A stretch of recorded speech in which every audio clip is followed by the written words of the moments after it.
అనగనగా ఒక పల్లెటూరు, అందులో ఒక మంచి కుటుంబం, ఉన్నతమైనది, ఆస్తి సంపాదన ప్రతిష్ట కలిగిన కుటుంబం. సంతానం లేక ఎంతో కుమిలిపోయారు. ఎట్టకేలకు కుమారుడు వంశోధారకుడు వచ్చాడు. This is Robin Ashno. Welcome to the story that changes you. కుటుంబం అంతా ఆనందంతో మురిసిపోయారు. కళ్ళ ముందే కుమారుడు 10వ తరగతికి వచ్చేశాడు. ఎంతో ఆనందంగా ఉన్నారు. 10వ తరగతిలో ఉత్తీర్ణులయ్యాడు. తల్లిదండ్రులు ఎంతో ప్రేమతో పెంచి గారాబంగా చూసుకుంటున్నారు. కుమారుడు ఇంటర్మీడియట్ లో నుంచి ఆధిక్యత చూపడంతో కుటుంబం, బంధుమిత్రులు అందరూ చాలా సంతోషించారు. మంచి మార్కులతో ఉత్తీర్ణుడు అవడంతో ఎంతో ఉన్నత చదువులు చదివించాలని ఆశపడ్డారు. అందుకు పట్నంకి పంపి చదివించాలని నిర్ణయం తీసుకున్నారు. తల్లిదండ్రులచే ఎన్నో హెచ్చరికలు చేసిన తర్వాత కుమారుడు పట్నం చదువులకే వెళ్ళసాగాడు. అక్కడ మంచి మార్కులు తెచ్చుకొని తల్లికి తండ్రికి మంచి పేరు తెచ్చాడు. ఒకరోజు తండ్రి తన కుమారుని పుట్టినరోజు వస్తుందని ఆలోచించి తన కుమారుని పుట్టినరోజుని ఒక పండగలా చేయాలని నిర్ణయించాడు. బంధుమిత్రులు ఊరంతా ఆ పండగలో ఘనంగా పాల్గొనాలి అని తలంచాడు. కుమారుడి కొరకు తల్లి తండ్రి కాలేజ్ దగ్గరికి వెళ్లి కలిసి, నీ పుట్టినరోజు ఇలా చేయాలనుకుంటున్నాం, సెలవు పెట్టి రమ్మని అడిగారు. కుమారుడి స్నేహితులను కూడా రమ్మని పిలిచారు. స్నేహితుల ముందు కుమారుడికి గిఫ్ట్ గా ఏం కావాలి అని అడిగారు. కుమారుడు ఏమి అడిగినా ఇవ్వటానికి సిద్ధమయ్యాడు. కుమారుడు తన తల్లిదండ్రులను ఒక స్పోర్ట్స్ కార్ కావాలని కోరాడు. తల్లి తండ్రి ఎంతో ఆనందంతో అంగీకరించి త్వరగా వచ్చే, అలాగే స్నేహితులను కూడా తీసుకునిరా అని వెళ్లారు. ఎప్పుడెప్పుడా అని ఎదురు చూస్తున్న పుట్టినరోజు రానే వచ్చింది. ఇల్లంతా డెకరేట్ చేయబడింది. సంతోషం ఇంటిని ఆవరించింది. పండుగ వాతావరణం ఊరిని కమ్మేసింది. బంధువులు, మిత్రులు, పనివాళ్ళు అందరితో ఇల్లు కలకల్లాడుతుంది. కేక్ రెడీగా ఉంది. రుచికరమైన విందు ఎదురు చూస్తుంది. ఇంతలో కుమారుడు తన స్నేహితులతో వచ్చాడు. నూతన వస్త్రాలు నింపబడ్డ కుమారుడు తన స్నేహితులతో ఎంతో గొప్ప చెప్పుకొని తన నడపబోతున్న స్పోర్ట్స్ కార్ కొరకు వేచి చూస్తూ ఉన్నాడు.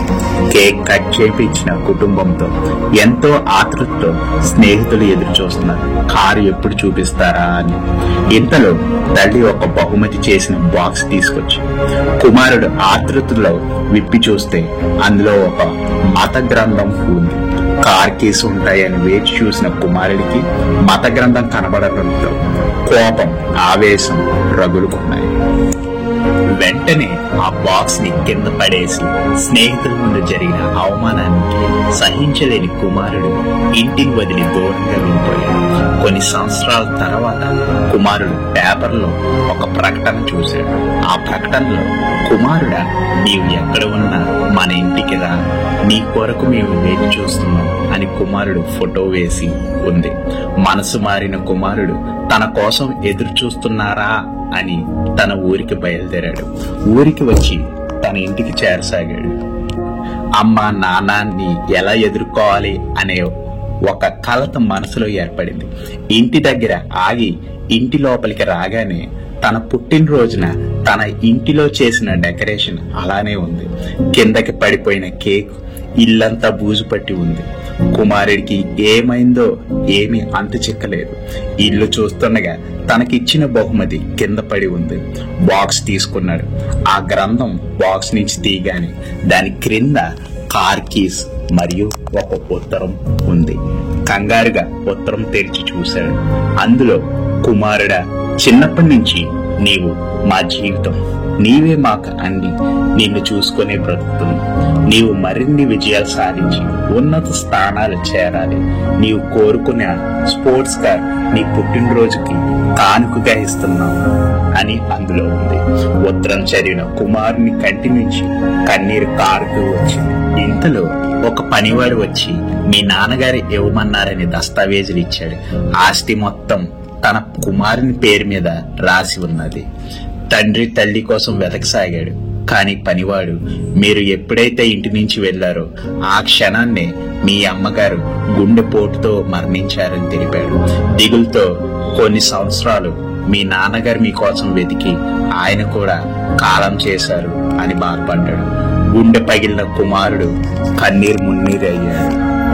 తొందరపాటి నిర్ణయాలు, క్షణికావేశం, కోపంతో తీసుకునే నిర్ణయాలు జీవితాన్ని కుదిపేస్తాయి. క్షణికావేశం బ్రతుకుల్ని ఆర్పేస్తుంది. తొందరపాటు పడటం వల్ల మన జీవితాలకే మొప్పు కలుగుతుంది. This is Robin Ashnu. మీకు ఈ విషయాలు ఉపయోగకరంగా అనిపిస్తే సబ్స్క్రైబ్ చేసుకోండి, లైక్ చేయండి, షేర్ చేయండి. Thank you all.